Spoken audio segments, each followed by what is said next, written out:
मैं कैसे अपने जीवन का एक लक्ष्य तय करूं और कैसे उसे हासिल करने के लिए अपनी पर्सनालिटी को डेवलप करूं। आपके जो सपने, लक्ष्य और आकांक्षाएं हैं, बेहतर होगा कि आप इस पर थोड़ा और समय लगाकर देखें कि क्या ये आपके लिए कोई मायने रखेगा 25 या 50 साल के बाद जब आप मर रहे होंगे। क्या ये फिर भी आपके लिए मायने रखेगा? आपको इस पर गौर करना चाहिए। आप जिस चीज की आकांक्षा कर रहे हैं, जिस चीज का सपना देख रहे हैं, जो लक्ष्य आपने तय किए हैं, क्या वो वास्तव में मायने रखेंगे? क्योंकि इनमें से ज्यादातर लक्ष्य फंदे हैं। वो फंदे हैं, आप उसमें अंदर जाते हैं और फंस जाते हैं, आप वापस नहीं मुड़ सकते। मैं चाहता हूं कि आप इस पर गौर करें, क्योंकि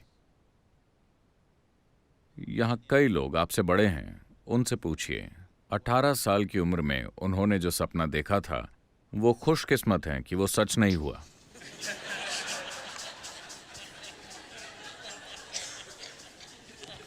आया ना? अगर आपके जीवन में आपकी हर इच्छा और हर सपना सच हो जाता, तो क्या आप इसे सह पाते? सौभाग्य से उनमें से कई चीजें निकल गईं और कभी सच नहीं हुई, है ना? तो अच्छा होगा कि अगर आपकी उम्र का कोई भी व्यक्ति अपने जीवन के लक्ष्य तय करना चाहता है, तो अच्छा होगा कि वो अपने आसपास के सभी प्रभावों से एक ब्रेक ले लें। सामाजिक प्रभाव, परिवार के प्रभाव और दूसरे प्रभावों से अलग कहीं और चले जाएं। आश्रम इसीलिए, कहीं चले जाएं, ध्यान करें, खुद को स्पष्टता और आनंद के एक स्तर तक ले आएं। जब आप बहुत खुश और स्पष्ट हों, आपको तब फैसला करना चाहिए। जल्दबाजी में अपने लक्ष्य तय न करें। जल्दबाजी में तय किए गए लक्ष्य उस समय आपको बहुत महत्वपूर्ण लगेंगे, कल सुबह आपको पता नहीं कि आप उसके साथ क्यों उलझे हुए हैं। तो ये अच्छा होगा अगर आप अपना जीवन तय करने वाले हैं, तो अच्छा होगा कि आप ऐसा उस समय करें जब आप बहुत ही शांत, खुश और स्पष्ट दिमाग के साथ हों, है ना? अपने आसपास की किसी भी चीज से प्रभावित होकर नहीं। अकेले बैठकर सोचें कि आप अपने जीवन में वास्तव में क्या बनना चाहते हैं। कौन सी चीज हमेशा महत्वपूर्ण होगी आपके लिए, किसी और के लिए नहीं, आपके लिए। और आपको उसके लिए पर्सनैलिटी बनाने की जरूरत नहीं है। आप उस दिशा में मेहनत कीजिए, जरूरी पर्सनैलिटी अपने आप बन जाएगी। आपको पर्सनैलिटी का मतलब समझना चाहिए। पर्सनैलिटी शब्द परसोना से बना है। परसोना का अर्थ ग्रीक भाषा में, माफ कीजिए, लैटिन में होता है मुखौटा। एक मुखौटा जिसे पुराने थिएटरों में इस्तेमाल किया जाता था। एक ही व्यक्ति कई किरदार निभाया करता था। मान लीजिए स्टेज पर रामायण चल रही है, आपको राम का किरदार भी निभाना है और सीता का भी और लक्ष्मण का भी।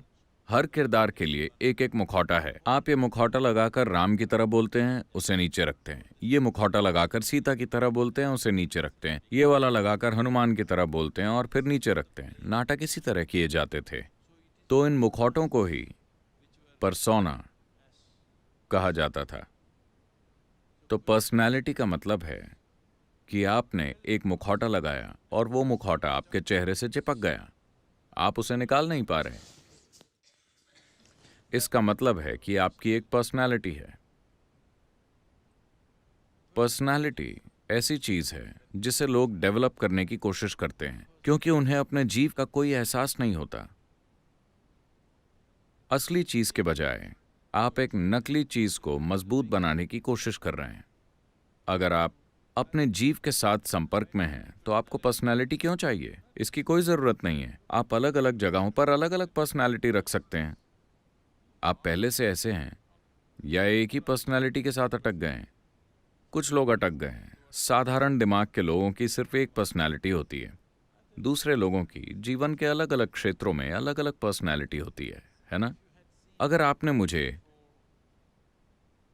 1999 से पहले देखा होता, यानी ध्यानलिंग की प्राण प्रतिष्ठा से पहले, तो मैं एक बिल्कुल अलग तरह का व्यक्ति था। ठीक है, इस हद तक कि मेरे बारे में हर चीज अलग थी। उससे पहले भी ऐसी चीजें हुई थीं जो मेरे काबू में नहीं थीं, मगर ये जानबूझकर किया गया था। उस समय मेरा दिमाग सिर्फ एक ही मकसद पर केंद्रित था। मैं एक तरीके से हुआ करता था। मुझे नहीं लगा था कि मैं उसके बाद जीवित रहूंगा, मगर किसी न किसी तरह चीजें होती गईं। फिर मैंने सोचा अब काम पूरा हो गया है, अब मैं अपनी पर्सनैलिटी को पूरी तरह बदल लेता हूं। उस मकसद के लिए मैंने एक खास तरह की पर्सनैलिटी अपना रखी थी, और अब जब वो पूरा हो चुका है मैंने सोचा कि उसे बदल लेते हैं। मैंने अपने करीबी लोगों से कहा मैं अपनी पर्सनैलिटी बदलने जा रहा हूं, हैरान मत होना, मैं अभी भी वही बंदा हूं। उन्होंने कहा कोई बात नहीं वगैरह वगैरह। मैंने कहा बस मेरे साथ बने रहना, क्योंकि मेरे बारे में हर चीज़ बदल जाएगी। जिस तरह मैं काम करता हूँ, बोलता हूँ, कपड़े पहनता हूँ, जिस तरह हर चीज़ करता हूँ वो बदल जाएगा।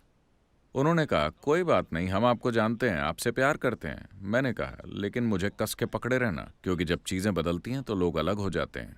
बहुत से लोग अलग हो गए क्योंकि उन्हें विश्वास नहीं हो रहा था। जिस व्यक्ति को वो जानते थे वो कहाँ गया? वो व्यक्ति बस गायब हो गया। You know, ये एक नया व्यक्ति है। वो इस नए व्यक्ति के साथ पहचान नहीं जोड़ पा रहे थे। मैंने उन्हें बताकर खुद को बदला, इसके बावजूद वो अलग हो गए। कई सारे लोग जो मुझे बहुत प्रिय थे और मेरे बहुत करीब थे, वो छोड़कर चले गए क्योंकि मैं नाटकीय तरीके से बदल गया। और मैंने उन्हें बताया था कि मैं बदलने जा रहा हूं, क्योंकि काम का एक चरण पूरा हो चुका है। अब मेरी पर्सनैलिटी को बदलने का समय था। मैं जैसा दिखता हूं, जैसे कपड़े पहनता हूं, जैसे बोलता हूं, मैं जैसा हूं, मेरे बारे में हर चीज, यहां तक कि मैंने अपनी पसंद का खाना भी बदल दिया। मैंने अपनी पर्सनालिटी बदली तो मैंने सोचा कि अपना खाना भी बदल दूं। तो पर्सनालिटी ऐसी चीज है जिसे आपने अपनाया है, मगर उसे लेकर आप इतने बेखबर हो गए हैं कि आपको वो असली लगने लगी है। it's, you're asking how to develop, that means you're making it up, right? आप पूछ रहे हैं कि इसे कैसे डेवलप करें, इसका मतलब है कि आप उसे बना रहे हैं, है ना? आपके कामकाज के लिए जैसा जरूरी हो इसे वैसा बनाएं, लेकिन आपके पास उसे उतार कर नीचे रखने की आजादी होनी चाहिए। अगर वो आपके चेहरे से चिपक गई तो बहुत दुख मिलेगा, फिर सारी पीड़ा आपको भुगतनी होगी। आप किसी भी तरह की पर्सनालिटी अपना सकते हैं, मगर जब आप उसे हटाना चाहें तो आपको उसे हटाने में सक्षम होना चाहिए। एक संत हुआ करते थे, वो इतने बुद्धिमान थे कि लोग उनके पास जाते थे और उनके आसपास भीड़ लगी रहती थी। राजा भी उनके पास गया। उसे लगा कि इतने बुद्धिमान व्यक्ति को उसके दरबार में होना चाहिए। तो उसने संत से कहा आपको मेरा मुख्यमंत्री बन जाना चाहिए, क्योंकि आपके जैसे बुद्धिमान व्यक्ति को पेड़ के नीचे बैठकर अपनी बुद्धि व्यर्थ नहीं करनी चाहिए, आपको लोगों के काम आना चाहिए। संत ने कहा ठीक है, मगर मेरी एक शर्त है, आपको अपने महल में मुझे एक कमरा देना होगा जहां मैं हर दिन 1 घंटा बिताऊंगा। आप कभी उस कमरे में नहीं आएंगे, कभी नहीं पूछेंगे कि ऐसा क्यों है, कभी उसमें जबरदस्ती नहीं घुसेंगे, कुछ नहीं। उस कमरे में आप, आपके नौकर, आपके गुप्तचर, कोई नहीं आ सकता।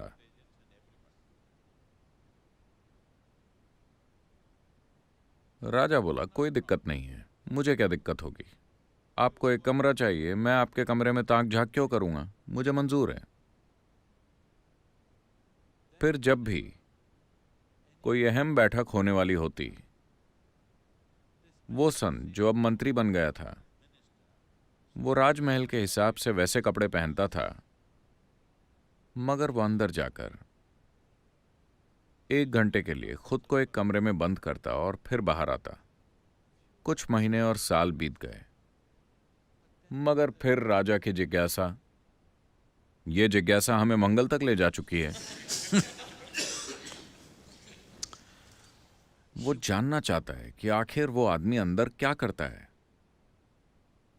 चारों ओर अफवाहें फैलने लगी, अरे वो कुछ करता है, उसने अंदर किसी को रखा हुआ है, हो सकता है कि वो दुश्मन का जासूस हो, वो अचानक यहां आ गया, वो वहां क्या करता है। हर कोई, पूरा महल कानाफूसी करने लगा कि वो उस कमरे में क्या करता है। हर कोई उस कमरे में झांकना चाहता है, मगर हमेशा ताला लगा रहता है। वो आदमी अंदर जाता है, थोड़ा समय बिताकर बाहर आता है, खास तौर पर अगर कोई महत्वपूर्ण काम होना है, वो अंदर चले जाता है। हर तरह की अफवाहें उड़ी। तो एक दिन राजा से रहा नहीं गया। राजा ने उस आदमी से पूछा, मैं देखना चाहता हूं कि उस कमरे में क्या है। उसने कहा, आपने मुझसे एक वादा किया था, अगर आप वादा तोड़ते हैं तो मैं चला जाऊंगा। राजा ने खुद पर काबू किया। वो उन्हें खोना नहीं चाहता, वो बहुत बुद्धिमान है। और फिर उसके दूसरे दरबारी उसके कान भरने लगे, आप कुछ क्यों नहीं करते, पता नहीं अंदर क्या चल रहा है, कुछ खतरनाक हो सकता है, ये हो सकता है, वो हो सकता है। एक दिन जब वो नहीं थे, उन्होंने दरवाजा तोड़ा और अंदर चले गए। उन्होंने चारों ओर देखा, कमरा खाली था, कोई फर्नीचर या कुछ भी नहीं, बस खाली कमरा। उन्हें कुछ नहीं मिला। वो यहां क्या करता है? फिर एक कोने में उन्हें बहुत पुराने कपड़े लटके हुए मिले और एक भिक्षा का कटोरा। उन्होंने पास जाकर देखा। उन्हें समझ नहीं आ रहा था कि ये क्या है। फिर वो अंदर आए और बोले, तो देख लिया आपने? राजा ने पूछा, आप यहां क्या करते हैं? वो बोले, जब भी मुझे कोई अहम फैसला करना होता है, मैं यहां आता हूं, अपने पुराने कपड़े पहनता हूं और भिक्षा का कटोरा लेकर बैठता हूं, ताकि मैं साफ साफ मैं महल की सारी चीजों में फंसना नहीं चाहता। मैं अपनी समझ को खोना नहीं चाहता इन कपड़ों और इन गहनों और बाकी चीजों में। तो मैं यहां आता हूं, ये कपड़े पहनकर अपना कटोरा लेकर बैठता हूं, फैसला करता हूं और बाहर आता हूं। मगर आपने वादा तोड़ दिया है। और वो चले गए। So, this is what meditation is for you. Every ध्यान day. आपके लिए यही है। हर दिन जब आप बैठते हैं, आप खुद को निर्वस्त्र कर लें। आपको इसके लिए कुछ नहीं करना है। बस जब आप यहां बैठें, देखिए, कोई भी चीज जो बनाई गई होती है, उसे लगातार आपकी मदद की जरूरत होती है ना? मान लीजिए अगर आप एक झूठ बोलते हैं, उसे बनाए रखने के लिए लगातार आपकी मदद की जरूरत है ना? लेकिन अगर कोई चीज सच है, तो आप उसे भूल भी सकते हैं, फिर भी वो मौजूद रहेगी, है ना? आपको मेरी बात समझ आई? अगर कोई चीज सच है, अगर आप उसे भूल भी जाएं, वो फिर भी मौजूद रहेगी। लेकिन अगर वो एक झूठ है, आपको उसे बनाए रखना पड़ेगा। आपकी पर्सनैलिटी एक झूठ है। आपका जीव, आपका अस्तित्व ही सच है। आपको उसे बनाए नहीं रखना है, वो वैसे भी मौजूद रहेगा। आप समाज के लिए जो रूप रचते हैं, समाज में काम करने के लिए आपको एक तरह के मेकअप की जरूरत पड़ती है। आपको उसे उतारने में सक्षम होना चाहिए। अगर आप सोने जाते हैं पूरे मेकअप के साथ, तो आपके साथ कुछ गड़बड़ है।